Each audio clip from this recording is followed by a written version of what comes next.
નમસ્કાર વિદ્યાર્થી મિત્રો, આજે આપણે છંદ પરિચયમાં સૌપ્રથમ માતરમેળ છંદમાં આપેલો પહેલો છંદ આર્ય છંદ વિશેનો અભ્યાસ કરવાનો છે। એ પછી અક્ષરમેળ છંદ પ્રમાણે આપેલા જે પણ છંદો છે, શિખરણી, વંશસ્થ, તો એનો પણ આપણે અભ્યાસ કરવાનો છે। પણ સૌપ્રથમ પહેલાં આપેલો જે છંદ આર્ય છંદ એ માત્રામેળ છંદ છે। છંદ પરિચયમાં છંદ કોને કહેવાય, છંદ એટલે શું, છંદના પ્રકારો, એમાં લૌકિક છંદના પ્રકારો, પછી આગળ જે પ્રમાણે લઘુ અક્ષર કોને કહેવાય, ગુરુ અક્ષર કોને કહેવાય, લઘુ અક્ષર ગુરુ ક્યારે બને છે, એ જ પ્રમાણે આગળ યતિ, ચરણ, તાલ અને ગણરચના, અને ખાસ કરીને જે ગણરચનામાં જે સૂત્ર આપેલું છે એ પણ તૈયાર થઈ ગયું હશે। તો હવે આગળ આપણે પહેલાં સૌપ્રથમ માત્રામેળ છંદની વાત કરીએ તો એ પહેલાં થોડુંક પાઠ્યપુસ્તકમાં તમે નોંધ કરી દીજો। પેજ નંબર 99 પર છંદ પરિચયમાં પ્રાથમિક માહિતી જે પણ હતી છંદ પરિચયની એ મેં તમને આપી દીધી છે, તમે ફેરબુકમાં પણ લખી દીધું હશે અને તૈયાર પણ કરી દીધું હશે। તો હવે આર્ય છંદ જે છે એ માત્રામેળ છંદ છે, એટલે પ્રશ્ન માટે પૂછાય તો એના માટે થોડુંક તમે પાઠ્યપુસ્તકમાં જ નોંધ કરી લો, પછી જે રીતે આપણે છંદ લેખિત માટે તૈયાર કરવાના છે એ હું આગળ લખાવું છું। તો સૌપ્રથમ પહેલાં જો ત્યાં આર્ય છંદમાં જે પહેલો ફકરો આપેલો છે એ દરેક પ્રશ્નો માટે આવી શકે છે। આર્ય માત્રામેળ છંદ છે, આર્ય માત્રામેળ છંદ છે। માત્રામેળ છંદમાં અક્ષરોની સંખ્યા કે તેમનું લઘુ ગુરુ સ્વરૂપ નિશ્ચિત હોતા નથી। એ તો મેં તમને ત્યારે પરિચય આપેલો ત્યારે પણ સમજાવ્યું હતું કે માત્રામેળ છંદમાં અક્ષરોની સંખ્યા કોઈ નિશ્ચિત હોતી નથી કે લઘુ ગુરુ પણ નિશ્ચિત હોતા નથી। એ તો આજે આપણે બંને આર્ય છંદ અને શિખરણી બંને જ્યારે સમજવાના છીએ એટલે આપણને ખ્યાલ આવી જવાનો કે કઈ રીતે માત્રાઓની સંખ્યા ગણાય છે અને કઈ રીતે અક્ષરોની સંખ્યા ગણાય છે। તો માત્રામેળ છંદમાં પ્રશ્ન માટે તો માત્રામેળ છંદમાં અક્ષરોની સંખ્યા કે લઘુ ગુરુ નિશ્ચિત હોતા નથી, પરંતુ માત્રાઓની સંખ્યા નિર્ધારિત હોય છે। જે માત્રાઓની સંખ્યા જે આપેલી હોય એટલે એ નક્કી કરેલી હોય છે। લઘુની એક માત્રા અને ગુરુની બે માત્રા કહેવાય છે। આ યાદ રાખવાનું। લઘુ ગુરુ તો આપણને ખ્યાલ આવે છે ને કે અ અથવા જે વર્ણમાં એ ભરેલો હોય, એ સિવાય ગુરુમાં દીર્ઘ સ્વરો, તો લઘુ હોય એટલે કે જે લઘુ અક્ષર છે એના માટે આપણે એક માત્રા મૂકવાની, ગુરુ હોય તો એની બે માત્રા મૂકવાની રહેશે। આનું લક્ષણ હવે આપણે સૌપ્રથમ પહેલાં સમજવાનું છે। એ લક્ષણ સમજી ગયા પછી આપણે એનું ઉદાહરણ પણ સમજવાનું છે। હજુ એ સિવાય પણ પાઠ્યપુસ્તકમાં એક નોંધ કરી દો, જે અહીંયા તમને જે શરૂઆતનો ફકરામાં જે વાક્યો આપેલા છે એ પણ આપણે નોંધ કરવાના છે। એ સિવાય એક વાક્ય લખી દો, પ્રશ્નો માટે આવી શકે છે। પ્રાકૃત ભાષામાં અત્યંત જાણીતો છે। તો પાઠ્યપુસ્તકમાં લખી દેશો તો પણ ચાલશે। પ્રાકૃત ભાષામાં અત્યંત જાણીતો છે, તેનું અન્ય ગાથા એવું નામ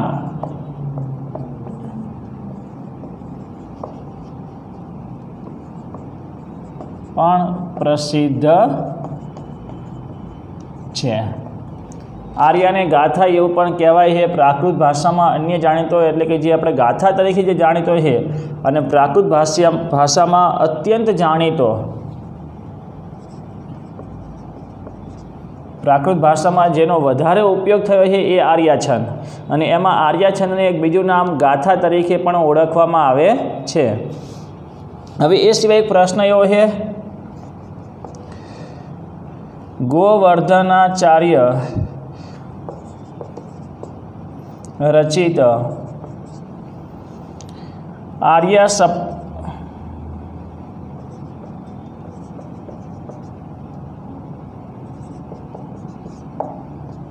સપ્તશતી તેનું શ્રેષ્ઠ ઉદાહરણ છે।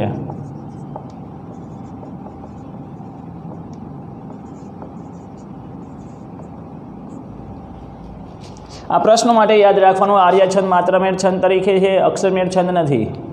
અને માત્રામેળ છંદમાં અક્ષરોની સંખ્યા કે એના લઘુ ગુરુ નિશ્ચિત હોતા નથી.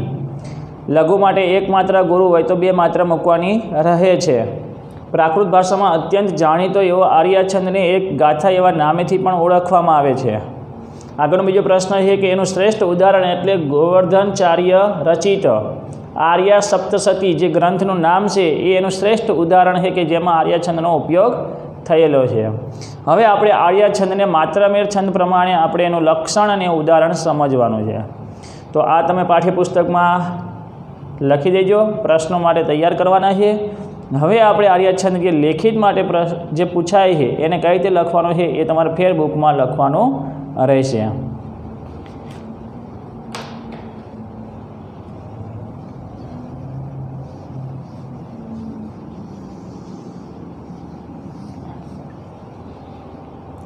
તો ચલો આર્ય છંદ વિશે સૌપ્રથમ પહેલું એનું લક્ષણ.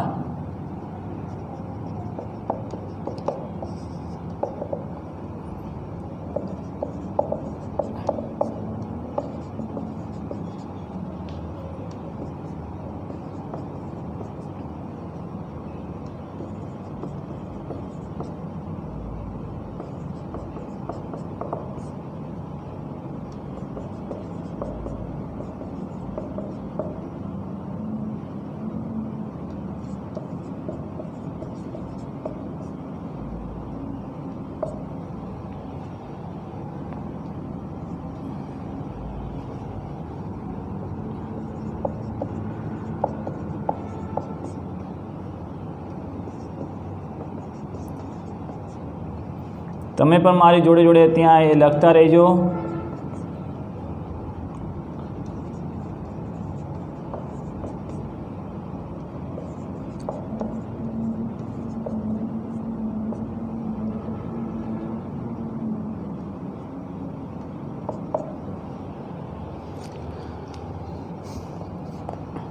પછી આપણે જોઈએ માત્રાઓની સંખ્યા.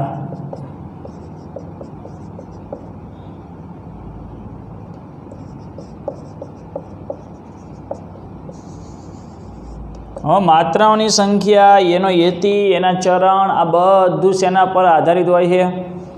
જે લક્ષણ આપેલું છે એ લક્ષણ ઉપરથી જ આપણે બધું સમજવાનું છે. પછી જ્યારે આપણે ઉદાહરણ લઈએ છીએ તો એ જ પ્રમાણે આવશે. અક્ષરો કેટલા છે, માત્રાઓની સંખ્યા કેટલી છે, તો માત્રાઓની સંખ્યા જે છે એ અહીંયા પણ આપણને ત્યાં એ કહેલું છે. યસ્યા પ્રથમે પાદે દ્વાદશ માત્રા તથા તૃતીય અપી અષ્ટાદશ દ્વિતીય ચતુર્થકે પંચદશ સાર્યા. તો અહીંયા આપણે જોઈ શકીએ છીએ યસ્યા પ્રથમે પાદે એટલે કે જેના પહેલા જ ચરણમાં, દ્વાદશ એટલે 12, દ્વાદશ એટલે કે 12 એટલે પહેલા ચરણમાં 12 માત્રાઓ હોય છે. તથા તૃતીય અપી અને ત્રીજા ચરણમાં કેટલી માત્રાઓ હોય છે? દ્વાદશ માત્રા એટલે કે 12 માત્રાઓ હોય છે. એટલે પહેલા ચરણમાં અને ત્રીજા ચરણમાં 12 માત્રાઓ હોય છે. હવે આગળ જોઈએ. અષ્ટાદશ દ્વિતીય એટલે કે બીજા ચરણમાં, અષ્ટાદશ એટલે 18, તો બીજા ચરણમાં અષ્ટાદશ એટલે કે 18 માત્રાઓ હોય છે. ચતુર્થકે પંચદશ સાર્યા, ચતુર્થકે એટલે ચોથા ચરણમાં 15 એટલે કે 15 માત્રાઓ હોય છે. સાર્યા તે આર્ય છંદ કહે છે. તો આ લક્ષણમાં આપણને એટલું કહ્યું, જે 4 ચરણ હોય છે એ સિવાય કોઈ યતિનો ઉલ્લેખ હોતો નથી. એ સિવાય આમાં બધી માત્રાઓ અલગ અલગ આપેલી છે. એટલે આપણે પેલું જાતિ વૃત્ત જે પ્રમાણે સમજી ગયા છે, તો એ વૃત્તમાં સમવૃત્ત, અર્ધસમવૃત્ત અને વિષમવૃત્ત. તો એમ વિષમ જાતિ પ્રમાણે પણ અર્થ લઈએ તો 4 ચરણોમાં માત્રાઓની સંખ્યા અલગ અલગ આપેલી છે. જો પહેલું અને ત્રીજું બરાબર છે તો બીજું અને ચોથું બરાબર નથી. એટલે 4 ચરણ અલગ અલગ કહેવાય છે. આ વિષમ જાતિ પ્રમાણે વિષમવૃત્ત જે આપણે સમજાયું હતું કે 4 ચરણ અલગ હોય છે, એ પ્રમાણે અહીંયા એ આપણે સમજવાનું છે. અહીંયા કોઈ લઘુ ગુરુ કંઈ નિશ્ચિત નથી, કોઈ ગણ નથી આપેલા. માત્ર અહીંયા માત્રાઓ કેટલી હોય તો પહેલા ચરણમાં 12 માત્રાઓ. આપણે પહેલાં લખી દઈએ માત્રાઓની સંખ્યા. આ છંદમાં પ્રથમ અને તૃતીય ચરણમાં 12 માત્રાઓ હોય છે। જ્યારે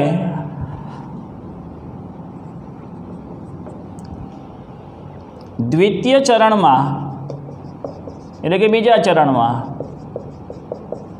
કેટલી માત્રાઓ હોય છે? 18।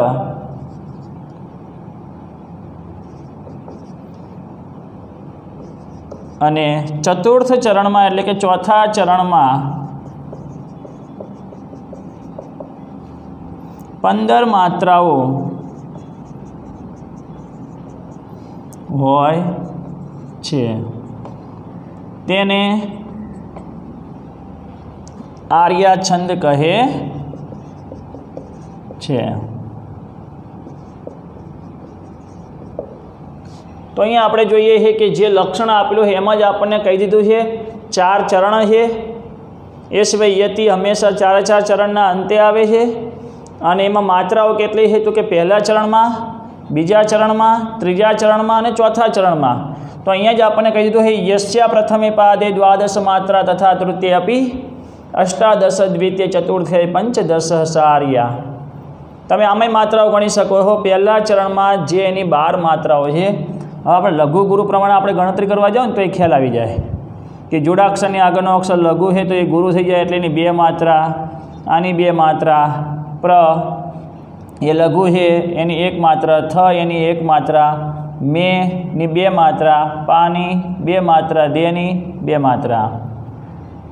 તો આની ગણતરી કરીએ આપણે 2, 4, 5, 6, 7, 8, 9, 10, 11, 12 એટલે અહીંયા પહેલું ચરણ પૂરું થાય છે।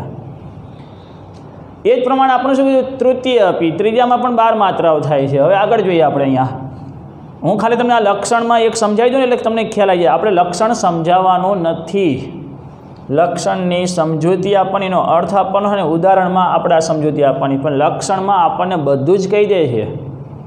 એમાં છંદનું નામ એ કહી દે છે કે આર્ય છંદ છે। એ આર્ય છંદમાં 4 ચરણ છે। તો એમાં પહેલા ચરણમાં ત્યાં 12 માત્રાઓ છે, ત્રીજા ચરણમાં 12 માત્રાઓ છે, બીજામાં 18, ચોથા ચરણમાં 15 માત્રાઓ છે। એટલે સંપૂર્ણ બધું જ આપણને એક લક્ષણમાં એટલે કે એની જે વ્યાખ્યા આપેલી છે એમાં આપણને સમજાઈ દે છે। એક લક્ષણ આપણને સમજાઈ જાય, તૈયાર થઈ જાય એટલે સંપૂર્ણ આપણને છંદ તૈયાર થઈ જાય છે। તો અહીંયા જોઈએ આપણે ત્રીજા ચરણમાં કેટલી માત્રાઓ છે? 12 માત્રાઓ થવી જોઈએ। તો આપણે અહીંયા જોઈએ જોડાક્ષરની પહેલો અક્ષર ભલે લઘુ છે પણ ગુરુ પ્રમાણે આપણે એની 2 માત્રા, પછી એની 2 માત્રા, દ લઘુ છે તો 1 માત્રા, સ 1 માત્રા, દ્વિ આ જોડાક્ષર છે તો એની આગળનો અક્ષરમાં એની 2 માત્રા, પછી ત્યાં એ રસવઈ છે એટલે 1 માત્રા, 2 માત્રા અને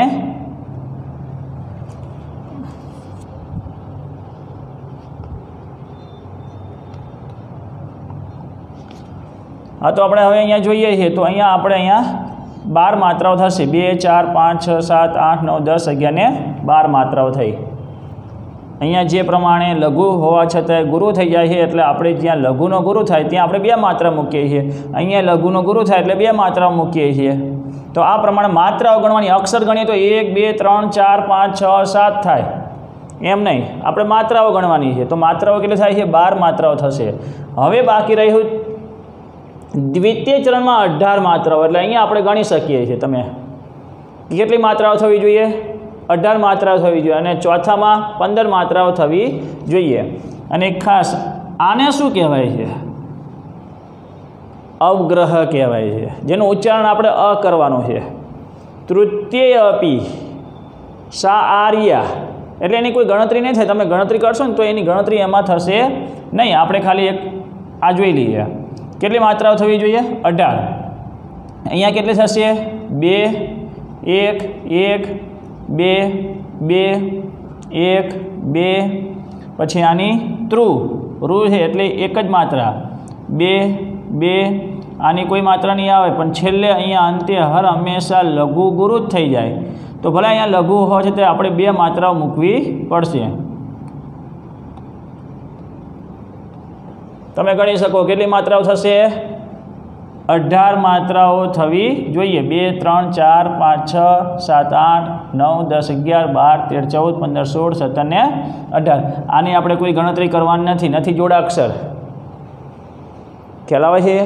છેલ્લો અક્ષર લઘુ ગુરુ શા માટે થઈ ગયો? કેમ કે ચરણને અંતે લઘુ હોય તો એ મોટે ભાગે આપણે ગુરુ જ ગણાય છે, છેલ્લે લઘુ ક્યારેય ગણાય નહીં। તો લઘુ ના ગણાતો હોય તો ગુરુ ગણાય છે, તો એ પ્રમાણે આપણે 2 માત્રાઓ ગણવાની, 1 માત્રા ગણવાની નથી।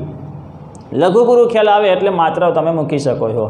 હવે આમાં ચોથામાં 15 થવી જોઈએ, તો અહીંયા સૌપ્રથમ કેટલી આવશે? 1, પછી તું લઘુ છે પણ ગુરુ શા માટે? પાછળ ત્યાં રેફ એટલે રથની સાથે જોડાયેલો છે એટલે 2, પછી 1 2, અહીંયા કેટલી આવશે? અનુનાસિક અક્ષરની આગળ 2 1 1 1, અહીંયા કેટલી થશે? 2 અને છેલ્લે 2, 4 5 6 7 8 9 10 11 12 13 14 ને 15 માત્રાઓ આ પ્રમાણે તમારે મૂકવાની રહે છે। ખાલી માત્ર મેં તમને લક્ષણ સમજાવ્યું એટલે ખ્યાલ આવી જશે। હવે આ સમજૂતી મેં તમને પહેલાં કે માત્રાઓની સંખ્યા આપણે આ પ્રમાણે નક્કી કરીએ છીએ। પ્રથમ ચરણમાં, તૃતીય ચરણમાં 12 માત્રાઓ હોય છે, યાદ રાખવાનું છે। કુલ માત્રાઓ કેટલી થાય એવો કદાચ તમે પ્રશ્ન પૂછાય કે આર્યા છંદમાં કુલ માત્રાઓ કેટલી છે, તો આપણે જોઈ શકીએ છીએ 12, પછી કેટલી થાય છે? આપણે પહેલાં આપણે 12 લઈએ, એના પછી કેટલા બીજા ચરણમાં કેટલી કીધી છે? 18, પછી 12 અને છેલ્લે 15, કુલ તમારા માત્રાઓ કેટલી થશે? 57 માત્રાઓ આર્યા છંદમાં આપેલી છે। પ્રશ્ન પૂછે તમારે આર્યા છંદમાં કેટલી માત્રાઓ થાય, તો 57 માત્રા થાય।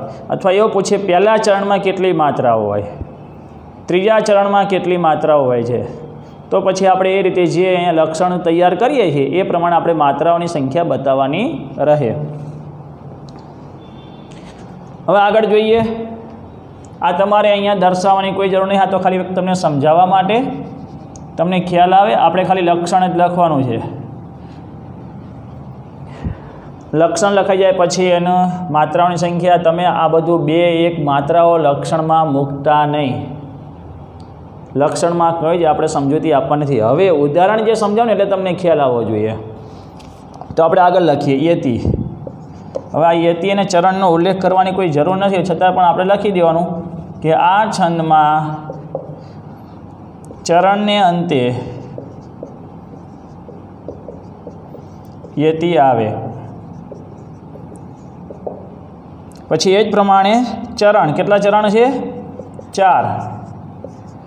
એ તો દરેક છંદમાં તમારે દર્શાવી જ દેવાનું છે કે આ છંદમાં 4 ચરણ હોય છે।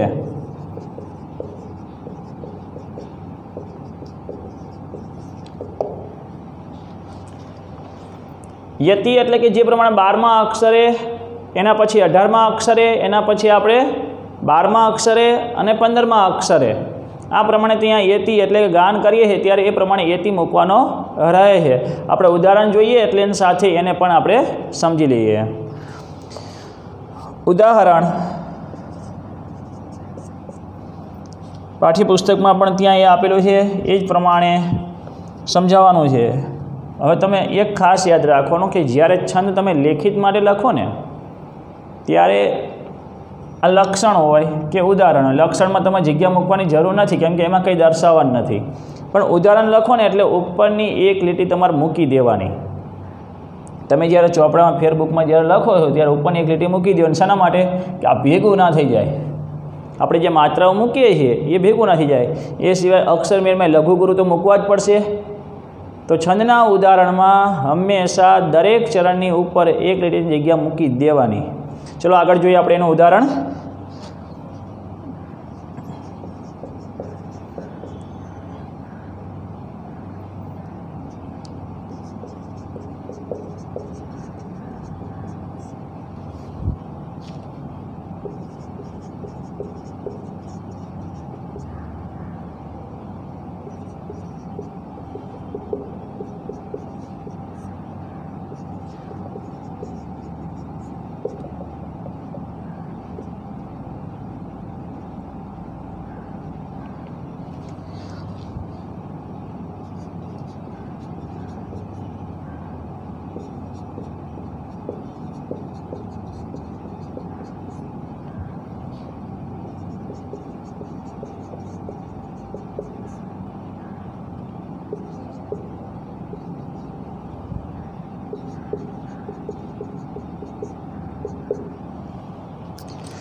હવે આમાં આપણે 12 માત્રાઓ, 18 માત્રા, 12 માત્રા, 15 માત્રા જે રીતે આપણને આપેલું છે એ જ પ્રમાણે લક્ષણ પ્રમાણે આ પણ શ્લોકમાં, આ સિવાય તમે બીજો પણ કોઈ શ્લોક તમે લખી શકો છો. કેમ કે ઉદાહરણ તો આપણે જે રીતે માત્રાઓ આપેલી છે, જે પણ આ છંદમાં જે પદ્ય રચાયેલા છે એ તમે લખી શકો છો. લક્ષણમાં આપણે કોઈ ફેરફાર કરી શકતા નથી. લક્ષણ પર આખો એક છંદ આધાર હોય છે, એના આધારિત અનેક પદ્ય લખાયેલા છે. તો એમાંનું એક પદ્યનો એક આપણે અહીંયા અર્થ સમજી લઈએ. વ્યસને મિત્ર પરીક્ષા સુર પરીક્ષા રણાંગણે ભવતી, વિનય ભૃત્ય પરીક્ષા દાન પરીક્ષા ચ દુર્ભિક્ષે. આપણે એને ગાવું તો પણ ગાઈ શકીએ છીએ. વ્યસને મિત્ર પરીક્ષા શૂર પરીક્ષા રણાંગણે ભવતી, વિનયે ભૃત્ય પરીક્ષા દાન પરીક્ષા ચ દુર્ભિક્ષે.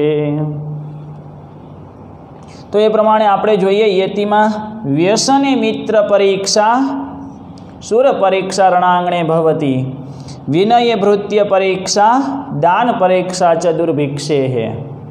તો આ પ્રમાણે આપણે 4 ત્યાં એ રીતે યતિ પ્રમાણે ગાઈએ ત્યારે પણ યતિ આવી જાય, અથવા આપણે ગણીએ છીએ એની ગણતરી કરીએ માત્રાઓની સંખ્યાની તો પણ ખ્યાલ આવી જશે. પહેલાં જોઈએ તો પહેલાંમાં કેટલી માત્રા થશે? વ્યય લઘુ છે, જોડાક્ષર છે તો એનો આગળનો અક્ષર આપણે જોવાનો હોય, પણ અહીંયા તો જોડાક્ષર લઘુ જ છે તો એની એક જ માત્રા આવશે. સ 1 માત્રા, ને 2 માત્રા, મી એ લઘુ છે પણ પાછળ 3 જોડાક્ષર છે. જોડાક્ષર હોય તો આગળનો આપણે અક્ષર લઘુ હોવા છતાં પણ ત્યાં ગુરુ એટલે એની 2 માત્રા મુકાય છે. 1 માત્રા, પ 1 માત્રા, રી દીર્ઘય છે તો એની 2 માત્રા, ક્ષા ની 2 માત્રા. તો આપણે હવે એને ગણતરી કરીએ તો પણ ખ્યાલ આવી જશે. 12 માત્રાઓ થવી જોઈએ. 2, 4, 5, 6, 7, 8, 9, 10, 11 અને 12 માત્રાઓ પહેલા ચરણમાં આવે. એ પ્રમાણે સુર પરીક્ષા રણાંગણે ભવતી. તો પહેલાંમાં સુર એ દીર્ઘ છે એટલે એની 2 માત્રા, પછી રની 1 માત્રા, પની 1 માત્રા, રી દીર્ઘ છે એની 2 માત્રા, પાછળ પણ એ રીતે ત્યાં રિક્ષા ને 2 માત્રા, ર 1, હણા 2, અહીંયા અનુનાસિક આપેલો છે એટલે આપણે અહીંયા જ અનુસ્વારનો ત્યાં ઉપયોગ થાય, પણ એ ગુરુ જ છે તો એની 2 માત્રા થવાની એટલે કોઈ ફેરફાર કરવાનો નથી. પછી અહીંયા અંગમાં કોઈ ત્યાં મૂકવા નથી, અનુનાસિક અક્ષર છે. ગમાં 1, પછી અણેમાં 2, ભમાં 1, વમાં 1 અને તી લઘુ છે પણ વાક્યને અંતે હોય તો 2 માત્રા મૂકવાની રહેશે. આપણે એની ગણતરી કરી શકીએ છીએ તો કેટલી માત્રા થવી જોઈએ?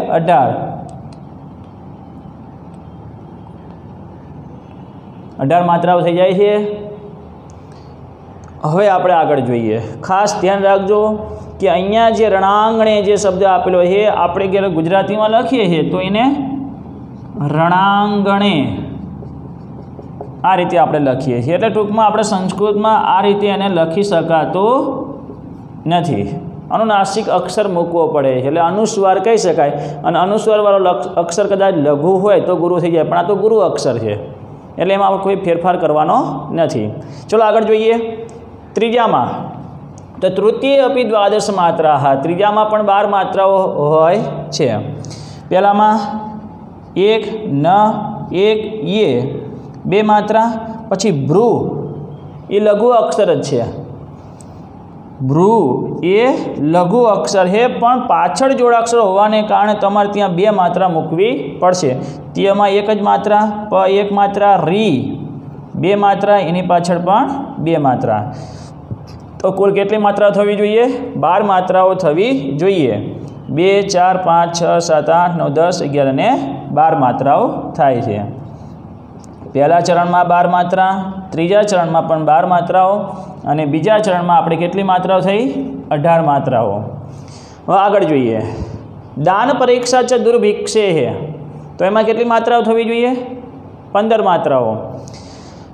દાન, દામાં પણ એ ગુરુ અક્ષર હોવાને કારણે 2, ન 1, પ 1, રી દીર્ઘ હોવાને કારણે 2, દરેક જગ્યાએ પરીક્ષા શબ્દ આવે જ છે એ તો આપણને ખ્યાલ આવી જશે.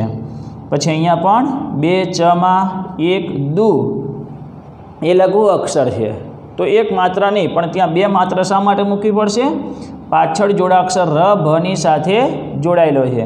पछी ए ज रीते भी ये लघु अक्षर है पण बे मात्रा मूकवी पड़शे केम के पाछळ क्ष क ने स ए रीते संयुक्त अक्षर में ए जोड़ायेलो होवाने कारणे अहींया पण तमारे बे मात्राओ मूकवी पड़शे अने छेल्ले पण बे मात्रा आवशे। तो आपणे एनी गणतरी करी सकीए। केटली मात्राओ थवी जोईए? 15।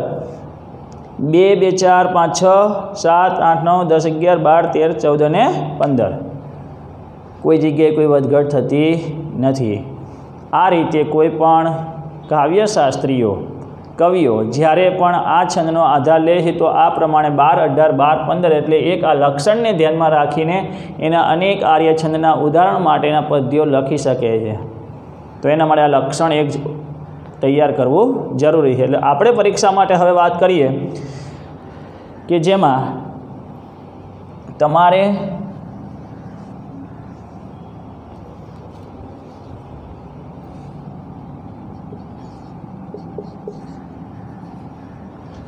आ कोई ज माहिती तमारे समझावानी नहीं। आ तो मात्र तमने एक लक्षण उपरथी ख्याल आवे एटले मैं तमने त्यां ए मात्राओ समझाई है।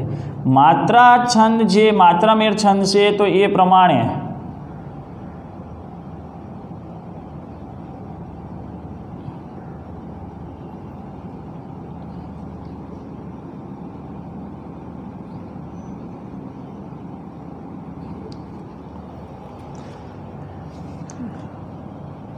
हवे आना उपरथी तमने ख्याल आई गयो छे। पहला चरण में तो एज प्रमाणे आनी 12 मात्राओ यस्या प्रथमे पादे द्वादश मात्रा तथा तृतीय अपि अष्टादश द्वितीय चतुर्थके पंचदश सार्या।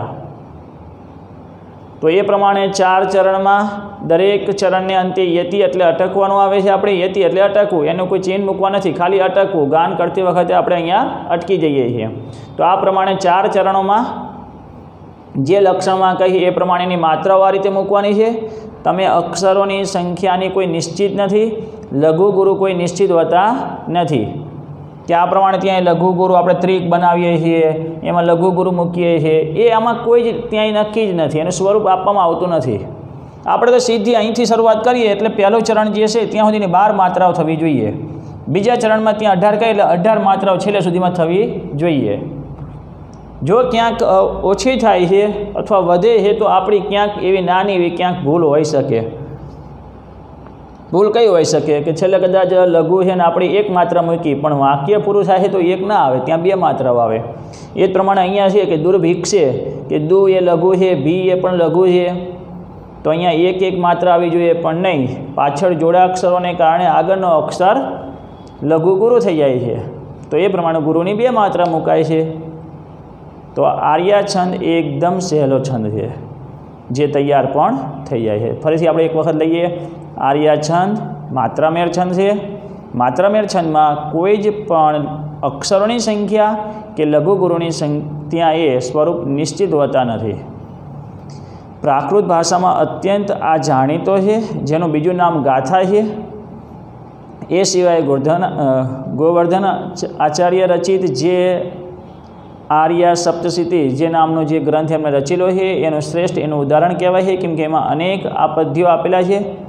ए सिवाय हवे आपणे मात्र एक प्रश्न माटे हता, पण ज्यारे लेखित माटे आर्या छंद पूछाय तो आ रीते तमारे माहिती लखवानी रहेशे। लक्षण याद राखवानुं, यस्या प्रथमे पादे द्वादश मात्रा तथा तृतीय अपि अष्टादश द्वितीय चतुर्थके पंचदश सार्या। व्यसनी मित्र परीक्षा, मित्रनी परीक्षा क्यारे थाय? संकटना समय में थाय। संकटना समय में मित्रनी परीक्षा थाय छे।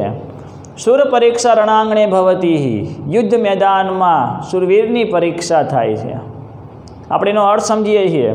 मित्रनी परीक्षा हर हमेशा मित्रनी परीक्षा क्यारे थाय? संकटना समय में। साचो मित्र कोण छे ने संकटना समय खबर पड़े। शूर परीक्षा वीरनी परीक्षा क्या थाय छे? युद्ध मैदान में, रणांगणे युद्धना मैदान में त्यांनी परीक्षा थाय छे। विनय भृत्य परीक्षा, भृत्य एटले नौकर, सेवकनी परीक्षा एना विनय में थाय छे। नौकर के सेवक, भृत्य एटले सेवक अथवा नौकर नी परीक्षा एना विनय में थाय छे। दान परीक्षा च दुर्भिक्षे है। दाननी परीक्षा दुष्काळना समयमां थाय छे। दुष्काळ होय दुर्भिक्ष एटले भिक्षा पण मळती नथी, अनाज मळतुं नथी, तो साची दाननी परीक्षा तो दुष्काळना समयमां ज थाय छे। एकदम त्यां श्लोक सहेलो है। व्यसने मित्र परीक्षा सुर परीक्षा रणांगणे भवति, विनये भृत्य परीक्षा दान परीक्षा च दुर्भिक्षे है। वारंवार तमे तमारी रीते गान पण करजो अथवा ए रीते तमे तैयार पण करजो। एकदम सहेલું એનું ઉદાહરણ છે અને માત્રાઓ મૂકવા માટે જાતે તમે પણ અથવા કોઈ બીજું એક ઉદાહરણ હોય તો એને લઈને અથવા આ જ રીતે તમે તમારા ચોપડામાં ફરીથી એકવાર આ શ્લોક લખીને તમારી રીતે પહેલાં માત્રાઓ મૂકવાનો પ્રયત્ન કરવાનો। અત્યારે ભલે તમે અહીંયા માત્રાઓ એ રીતે તમે મૂકી દીધી પણ જાતે પણ એકવાર પ્રયત્ન કરવાનો, જેથી કરીને આપણે કોઈ ભૂલ પડે નહીં। ખ્યાલ આવી ગયો? આર્યછંદમાં કોઈ પ્રશ્ન નહીં હોય તો હું એવી આશા રાખું કે આર્યછંદ તમે આજે જ આ લક્ષણને આધારિત જે એની માત્રાઓની સંખ્યા છે, જે અહીંયા શ્લોક મેં સમજાયો અને જે માત્રાઓ મૂકવાની છે એને ભૂલતા નહીં, કેમ કે આ એક જ છંદ આપણે માત્રામેળ છંદ પ્રમાણે છે। હવે જે આપણે બધા એટલે કે 4 જે છંદ સમજવાના, અને તમે ધોરણ 11માં જે પણ છંદ સમજી ગયા એ બધા અક્ષરમેળના હતા, અને હવે જે 4 સમજવાના એ પણ અક્ષરમેળ પ્રમાણે છંદ આપેલા। માત્રામેળ છંદ પ્રમાણે એકે છંદ આપણે અભ્યાસમાં છે જ નહીં, ખાલી 12મા ધોરણમાં આ એક જ છંદ આપેલો છે। તો હવે આપણે આગળનો અક્ષરમેળ પ્રમાણે બીજો છંદ જોઈએ।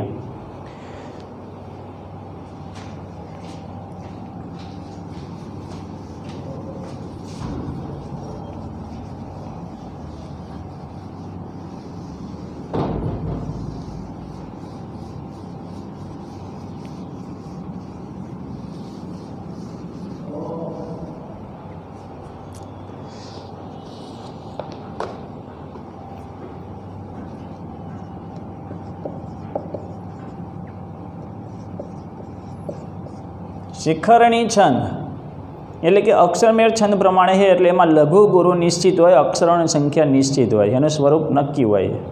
એટલે હવે આપણે જે ગયા વર્ષે અભ્યાસ કરેલો છે એ પ્રમાણે હવે આપણે આગળ સમજવાનું છે।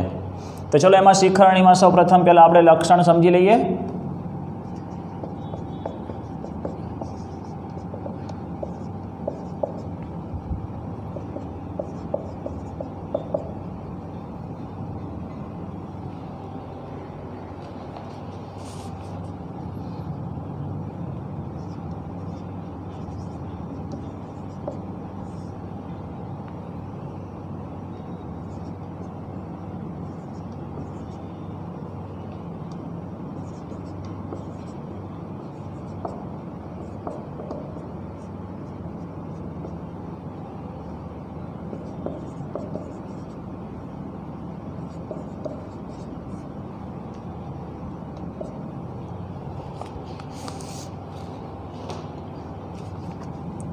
હવે એની સમજૂતી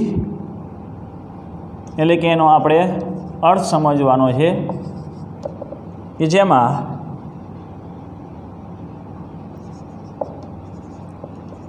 આ છંદના દરેક ચરણમાં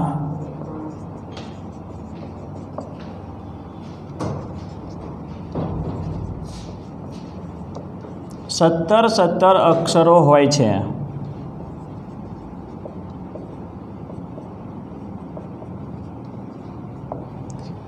એ જ પ્રમાણે હવે આગળ જોઈએ તો ગણ રચના એની, એટલે હવે આ જે છે એ બધું જ આપણે સમજૂતીમાં એટલે જે લક્ષણ આપેલો એનો અર્થ એટલે ગુજરાતી જે એનો અર્થ થાય છે એ સમજૂતીમાં, એટલે પહેલો ભાગ આપણે જોઈ ગયા કે એના અક્ષરો કેટલા છે, 17 અક્ષરો હોય છે। એ જ પ્રમાણે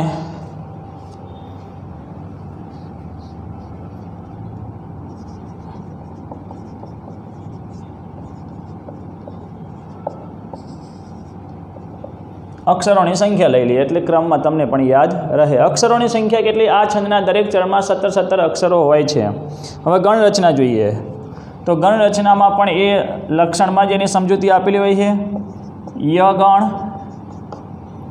રસે રુદ્રેશ ચિહ્ન યમ ન સભ લાગ શિખરણી, તો યમ ન સભ લાગ એ શું આપેલા છે? ગણ આપેલા છે। તો હવે ગણ કેટલા છે તો આપણે જોઈએ છીએ ય ગણ, પછી આપેલો છે મ ગણ, પછી આપેલો છે ન ગણ, સગણ, ભગણ અને લા અને ગ એ કોઈ ગણ નથી, એટલે કે તમારે જે સૂત્ર આપેલું છે ય માતા રાજ ભાન સલગા, તો સલગા એમાં લા એટલે લઘુ અને ગ એટલે ગુરુ, એ સ્વતંત્ર છે, એ કોઈ ગણ નથી. તો અહીંયા ગણ કેટલા છે? 5 ગણ આપેલા છે.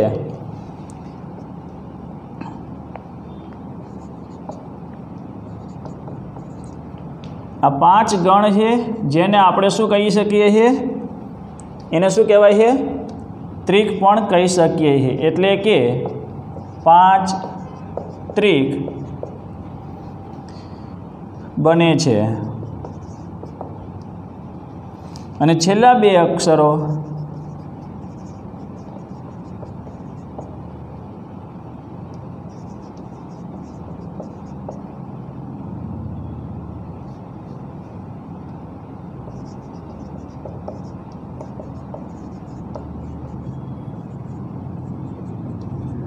લા એટલે લઘુ અને ગ એટલે ગુરુ. આ પ્રમાણે છેલ્લા 2 અક્ષર લઘુ અને ગુરુ હોય છે. કેમ કે અક્ષરો કેટલા છે? 17 અક્ષર છે. તમારે કોઈ પણ છંદને સમજવો હોય તો પહેલાં લક્ષણ તમે સમજો, એટલે એમાં બધા પ્રશ્નોનો જવાબ આપણને મળી જાય. પહેલાં આપણે એ જોઈએ. રસે રુદ્રેશ છિન્ના યમન સભલાગહ શિખરણી, એટલે તમને એ તો ખબર પડી ગઈ ને કે આ કયો છંદ છે.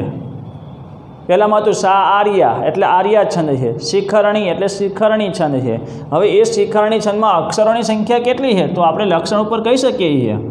આ અક્ષરો આપણે ગણીએ તો ખ્યાલ આવી જાય કેટલા અક્ષર થવા જોઈએ? 17. એટલે કે જે પણ અક્ષરો આપેલા છે એ આપણે અક્ષરોની સંખ્યા નક્કી કરવાની. 1 2 3 4 5 6 7 8 9 10 11 12 13 14 15 16 અને 17. એટલે કે આ છંદના દરેક ચરણમાં 17 અક્ષરો હોય છે.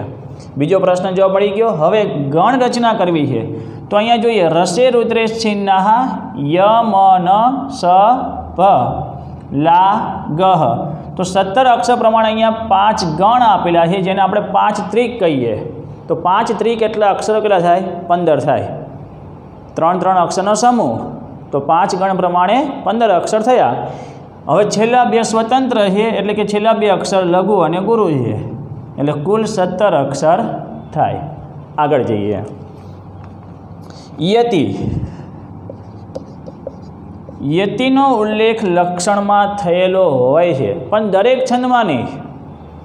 જો છંદમાં યતિનો ઉલ્લેખ નથી થયો તો દરેક ચરણના અંતે આવે, પણ ઉલ્લેખ એનો થયેલો હોય તો એ લક્ષણમાં આપણને કહેલું હોય છે. આપણે બધા જ પ્રશ્ન જવાબ આપણને મળી ગયા. તો હવે યતિ વિશેનો પણ અહીંયા સરસ તેમાં ઉલ્લેખ થયેલો છે. રસે રુદ્રેશ છિન્નાહ, તો અહીંયા આપણે જોઈએ રસ અને રુદ્ર. રસ એટલે કેટલા? આપણે ગયા વર્ષે મંદાક્રાંતા છંદમાં આપણે સમજી ગયા 4 6 અને 7મા અક્ષરે યતિ આવે. તો 6ની સંખ્યા શું દર્શાવે છે? રસ. કયા રસ?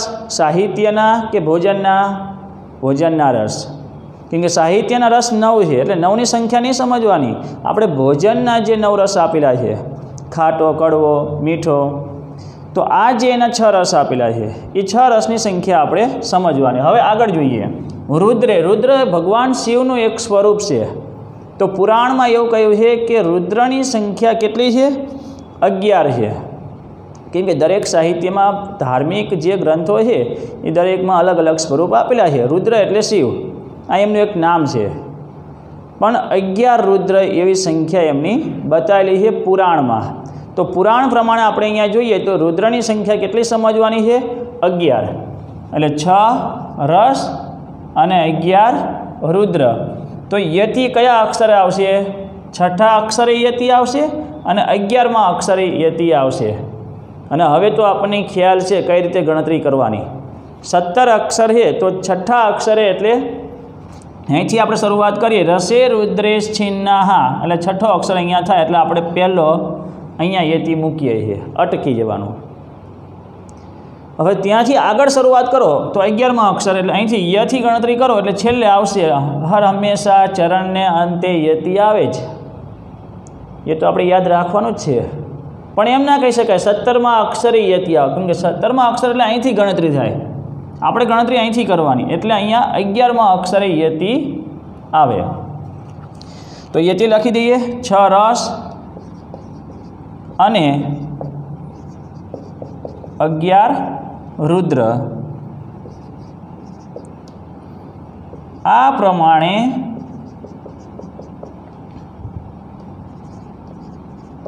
છઠ્ઠા અને 11મા અક્ષરે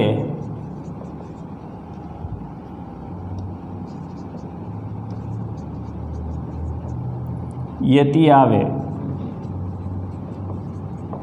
યતિ એટલે ખબર છે ને, યતિ એટલે અટકવું, કેમ કે ક્યારે પણ આપણે જે શ્લોકનું ગાન કરીએ કે પઠન કરીએ એટલે અમુક જગ્યાએ આપણે વિરામ લેવાનો હોય, આપણે અટકી જઈએ છીએ, તો એ અટકવા માટે યતિ છઠ્ઠા અક્ષર અને 11મા અક્ષરે આપણે ક્યાંય મૂકવાનું નથી, પણ પ્રશ્ન માટે અથવા સમજૂતી માટે તમારે યાદ રાખવાનું રહેશે.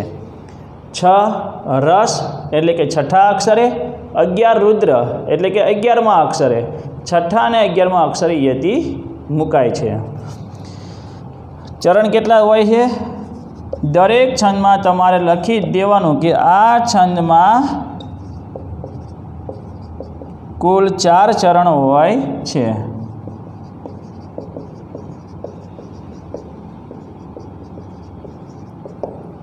હવે આપણે આગળ સમજવાનું છે ઉદાહરણ. અહીંયા જે પદ્ય આ છંદ પર આધારિત જે પદ્ય અહીંયા આપેલું છે એ હું તમને સમજાવું છું. હવે આ છંદનો આધાર લઈને જે પણ પદ્યની રચના કરવામાં આવે છે, એટલે કે શિખરણી છંદ પ્રમાણે જે પણ કાવ્યશાસ્ત્રીઓ જ્યારે પદ્યની રચના કરે છે તો એના માટે એમને આ લક્ષણ, એની વ્યાખ્યા જે આપેલી છે એ ધ્યાનમાં રાખવાની રહે. પહેલાં તો લક્ષણ ઉપર ખ્યાલ આવી જાય કે શિખરણી છંદ છે, એની ગણ રચના પણ ખ્યાલ આવી જાય. 5 ગણ અને છેલ્લા 2 અક્ષર સ્વતંત્ર છે. કુલ 17 અક્ષરો છે. રસે રુદ્રે છિન્નાહા, રસ એટલે 6, રુદ્ર એટલે 11, એટલે છઠ્ઠા અને 11 અક્ષરમાં યતિ આવે. તો આ બધા જ પ્રશ્નોનો જવાબ આપણને માત્ર એક લક્ષણ દ્વારા સમજાઈ જાય છે. તો હવે આપણે આગળ ઉદાહરણ સમજીએ.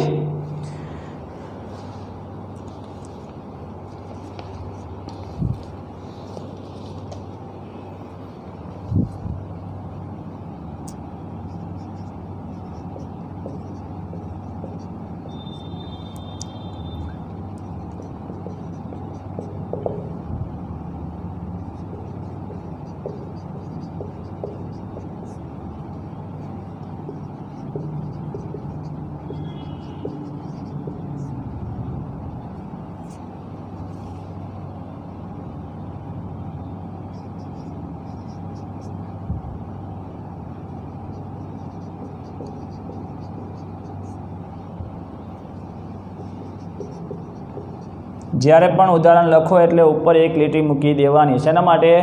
લઘુ ગુરુ આપણે બતાવવાના છે, એટલે એના માટે એક લીટીની જગ્યા દરેકમાં તમારે મૂકી દેવાની.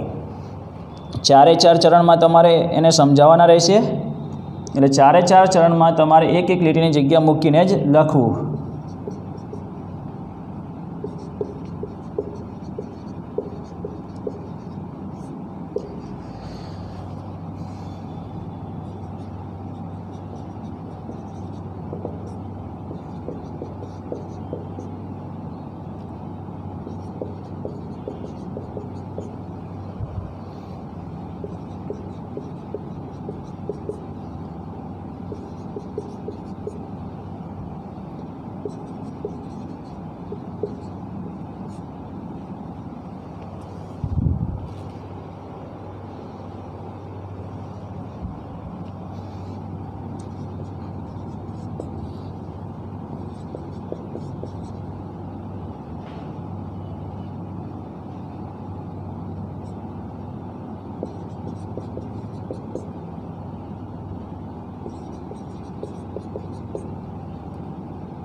હવે આપણે અહીંયા શ્લોક જે અહીંયા આપેલો છે શિખરણી છંદ પ્રમાણે એને આપણે સમજવાનો છે. ચરણ કેટલા હોય છે? દરેક છંદમાં 4 ચરણ હોય છે. તો અહીંયા આપણે જોઈએ છીએ 1 2 3 ને 4 ચરણ ત્યાં આપેલા છે।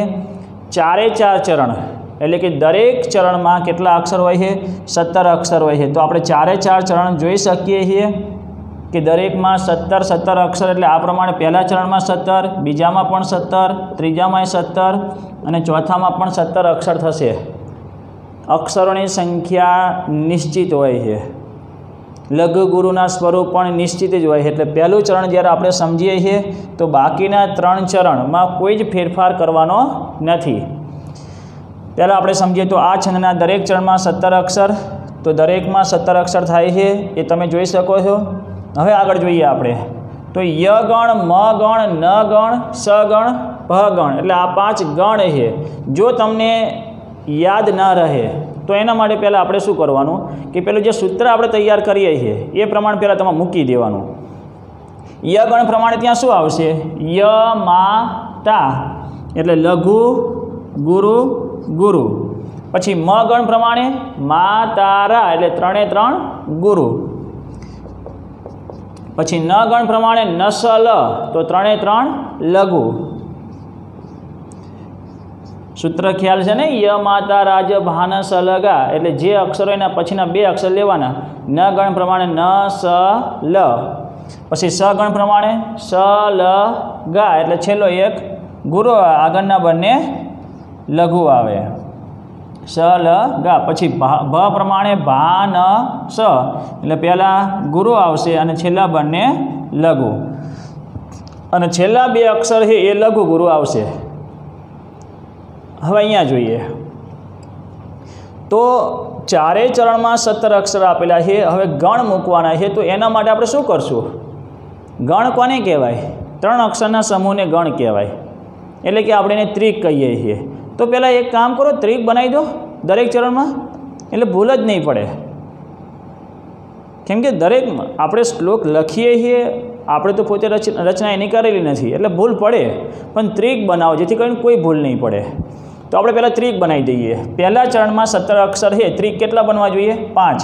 તો પહેલાંમાં જોઈએ કોઈ શબ્દ એવો નિશ્ચિત ના હોય કે આ શબ્દ અહીંયા છે તો અહીંયા 3 જ અક્ષર થાય, પછી અહીંયા 3 અક્ષર થાય, 2 અક્ષર હોય, 5 અક્ષર હોય, 6 અક્ષર હોય, એ શબ્દ નહીં જોવાનો આપણે સળંગ ત્યાં અક્ષરોની સંખ્યા જોવાની। તો પહેલાં જોઈએ, પહેલો ત્રિક ક્યાં આવશે? ગુણાય, આ પહેલો ત્રિક। પછી નંતે દોષાહા બીજો ત્રિક, સુજન ત્રીજો, વદને ચોથો, દુર્જન પાંચમો ત્રિક, અને છેલ્લે કેટલા અક્ષર વધે છે? મુખે 2 અક્ષર વધે છે, લઘુ અને ગુરુ। તો હવે આપણે એ જ પ્રમાણે મૂકીએ યગણ પ્રમાણે। તો ગુણાએ માં પહેલામાં જે અહીંયા લઘુ અક્ષર એ પ્રમાણે આપણે લઘુ, અણામાં ગુરુ, ય ગુરુ, પહેલાં આપણે એ પ્રમાણે મૂકી દઈએ। પછી એ લઘુ ગુરુ શા માટે થાય એ તમને હું સમજાવી દઉં। મ ગણ પ્રમાણે એટલે બીજા ત્રિકમાં 3 3 ગુરુ, ન ગણ પ્રમાણે 3 3 લઘુ, સ ગણ પ્રમાણે શરૂઆતમાં પહેલાં બંને લઘુ અને છેલ્લે ગુરુ, ભ ગણ પ્રમાણે શરૂઆતમાં પહેલો ગુરુ અને બંને છેલ્લા લઘુ। પછી છેલ્લા 2 અક્ષર એ કઈ રીતે મૂકશું આપણે? લઘુ અને ગુરુ, પહેલાં લઘુ અને પછી ગુરુ। ચલો હવે સમજાવી દો તમને લઘુ ગુરુ કઈ રીતે આપણે ત્યાં, કેમ કે ઘણી વખત લઘુ ગુરુ બને છે, એટલે એ પ્રશ્ન થોડોક મનમાં રહે, તો પહેલાં આપણે જોઈ જ લઈએ। પહેલો જે અક્ષર છે એ તો ઉ, જે ગની સાથે ઉ જોડાયેલો છે એટલે એ પ્રમાણે તો એ લઘુ જ છે। હણા એ ગુરુ જ છે, પણ ય લઘુ છે, ગુરુ શા માટે મૂકીએ છીએ? પાછળ જોડાક્ષર છે, અક્ષરને જે આપેલો છે એની આગળનો અક્ષર લઘુ ગુરુ થઈ જાય। અંતે ગુરુ, દો ગુરુ, સહા ગુરુ, સુજન 3 3 લઘુ જ છે, કોઈ નિયમ લાગુ પડતો નથી બીજો। વદ ને એ ગુરુ છે, આગળ બંને લઘુ જ છે। હવે દુ લઘુ અક્ષર છે, ગુરુ શા માટે મૂકીએ છીએ? કેમ કે ર જની સાથે જોડાયેલો છે, જોડાક્ષર છે, એટલે ત્યાં ગુરુ આવશે। પછી જ એ જે લઘુ છે તો લઘુ જ આવે, ન લઘુ, મુ લઘુ, પછી ખે એ જોડાક્ષર નથી હો, ધ્યાન રાખજો। ખ કઈ રીતે લખાય ખ્યાલ છે ને? પણ તમને એમ થાય જોડાક્ષર હશે, તો સંસ્કૃતમાં આપણે આ રીતે ખ મૂકીએ છીએ, એટલે ખે એ ગુરુ અક્ષર છે। હવે તમે બાકીના ચરણમાં તમે જોઈ શકો છો, બાકીના દરેક ચરણમાં 17 અક્ષર થાય છે। આ રીતના 5 ત્રિક બને છે અને છેલ્લા 2 અક્ષર લઘુ અને ગુરુ આવે છે। તમે પણ જાતે પ્રયત્ન કરી શકો છો। 4 લઘુ ગુરુ આપણે દર્શાવવાના રહેશે। 4 ચરણ તમારી પરીક્ષામાં લખવાના રહેશે। એવું નહીં માનવાનું કે આપણે એક જ પહેલું ચરણ લખી દઈએ એટલે પૂરું। દરેકમાં જોવાનું ક્યાંય પણ ભૂલ ના પડે, અથવા ક્યાંક ગુરુ મુકાય છે તો એની પાછળનું કારણ કદાચ પાછળ જોડાક્ષર હશે, અથવા અનુસ્વારવાળો અક્ષર હશે, અથવા વિસર્ગ આપેલો હશે। અહીંયા આપણે જોઈએ તો બીજામાં જે તમે ત્રિક બનાવશો ને, છેલ્લા 2 અક્ષર કયા વધશે? પદમાં 3 અક્ષર નથી વધતા, 2 જ અક્ષર વધે। તમને એમ લાગે અહીં 3 અક્ષર છે ને, પણ મ જે છે ને એ અનુસ્વારવાળો છે। વાક્ય પૂરું થાય ને અહીંયા એટલે મ મૂકવો પડે, બાકી તમે અહીંયા અનુસ્વાર ઉપર મૂકી શકો છો। તો ઉપર અનુસ્વારવાળો અક્ષર હોવાથી આ ગુરુ મુકાય છે। મની કોઈ ગણતરી થતી નથી, પૂર્ણ અક્ષર નથી, અધૂરો કહેવાય એ। કોઈ પણ વચ્ચે કદાચ તમારો હલંત મૂકેલો હોય ને તો એ અક્ષરની ગણતરી નહીં કરવાની। એટલે અહીંયા તમને એમ થાય કે અહીં તો 18 અક્ષર છે, પણ 18 નથી, 17 જ અક્ષર આપેલા છે, મની ગણતરી કરવાની નથી। ચલો હવે ત્રીજામાં પણ કોઈ એવો પ્રશ્ન નથી। છેલ્લામાં કદાચ તમને એવું લાગે અહીંયા દુ ની પાછળ વિસર્ગ આપેલો છે, તો વિસર્ગ હોય તો આપણે ત્યાં શું મૂકવો પડશે? લઘુની જગ્યાએ ગુરુ જ આવશે। બાકી કોઈ જગ્યાએ ક્યાંય પ્રશ્ન નથી। છેલ્લે પણ અહીંયા મ છે એની ગણતરી કરવાની નથી। એટલે તરમ છેલ્લા 2 જ અક્ષર વધે છે। આગળ જે છે એ પ્રમાણે અહીંયા ત્રિક બનાવવાના છે। એટલે તમે જાતે આના ત્રિક બનાવી શકો છો। ચલો ફરીથી એકવાર આપણે જોઈ લઈએ। હવે શિખરણી છંદમાં કોઈ પણ પ્રશ્ન રહેતો નથી। શિખરણી છંદમાં લક્ષણ તૈયાર કરશો એટલે સંપૂર્ણ બધું જ આપણું તૈયાર થઈ જશે। લક્ષણ કોઈ જ અઘરું નથી। તમે જોઈ શકો અહીંયા રસે રુદ્રે છિન્નાહ યમન સભલાગહ શિખરણી। રસે રુદ્રે છિન્ના યમન સબલાગ શિખરણી। રસે રુદ્રે છિન્નાહ, અહીંયા 6 અક્ષરે યતિ આવે, અટકવાનું છે। રસે રુદ્રે છિન્નાહ કેટલા અક્ષર થાય છે? 6 અક્ષર, એટલે યતિ ત્યાં અટકવાનું। પછી 11મો અક્ષર યમન સબલાગ શિખરણી। રસે રુદ્રે છિન્ના યમન સબલાગ શિખરણી। 2 યતિ આવે તો તમે જોઈ શકો છો 6ઠા અક્ષર અને 11મા અક્ષરે યતિ આવે તો અહીંયા પણ તમે જોઈ શકો ગુણાયન્તે દોષાહ સુજન વદને દુર્જન મુખે। ગુણાદોષાયન્તે તદિતમપી નો વિસ્મય પદમ મહામેઘક્ષારમ। કયા અક્ષર આવે છે? 6ઠા અક્ષરે યતિ આવે છે। તો બીજામાં આપણે ગુણાદોષાયન્તે મહામેઘક્ષારમ ફણિક્ષિરમ પીત્વા। બાકીના પાછળ તમારે 11 અક્ષર થશે। ગુણાયન્તે દોષાહ સુજન વદને દુર્જન મુખે। ગુણાદોષાયન્તે તદિતમપી નો વિસ્મય પદમ મહામેઘક્ષારમ પીબતી કુરુતે વારી મધુરમ ફણિક્ષિરમ પીત્વા વમતિ કરલમ દુસ્સહ તરમ। તો આ પ્રમાણે આપણે શિખરણી છંદ પણ સારી રીતે તૈયાર કરી શકીએ છીએ। હવે આનો અર્થ આપણે સમજી લઈએ, પછી પણ ફરીથી એકવાર કદાચ ન સમજાયું હોય તો પણ આપણે એકવાર જોઈ લઈએ છીએ। પહેલાં આપણે એનો અર્થ સમજીએ। તો અહીંયા શું અર્થ કહેવા માગે છે? ગુણાયન્તે દોષાહ, દોષ હોય તો પણ સજ્જનના મુખે, સુજન વદને એટલે સજ્જનના મુખે જો દોષ હોય ને તો પણ એ ગુણ બની જાય છે, પણ દુર્જનના મુખમાં ગુણ હોય ને તો એ દોષ બની જાય છે। આપણે સમજી શકીએ છીએ સજ્જન માણસ અને દુર્જન માણસમાં ફરક શું છે? સજ્જનના મુખમાં દોષ હોય તો પણ એ ગુણ બની જાય છે, અને દુર્જનના મુખમાં ગમે તેટલા ગુણ હોય પણ એ દોષ જ નીકળે છે। ગમે તેટલા ગુણ હોય ને તો એ દોષ જ નીકળે છે એનામાં, કેમ કે દુર્જન માણસને એનો વિચાર જ એવા છે, અને વિચાર જેવા છે એવું વચન નીકળવાનું, અને એ વચન પ્રમાણે એનું કર્મ છે। પણ સજ્જન માણસના વિચાર સારા છે અને કદાચ કોઈ દોષ હોય તો પણ એ ગુણ બની જાય છે। આ એક વિસ્મય ઉપજાવે તેવી આ એક વાત છે।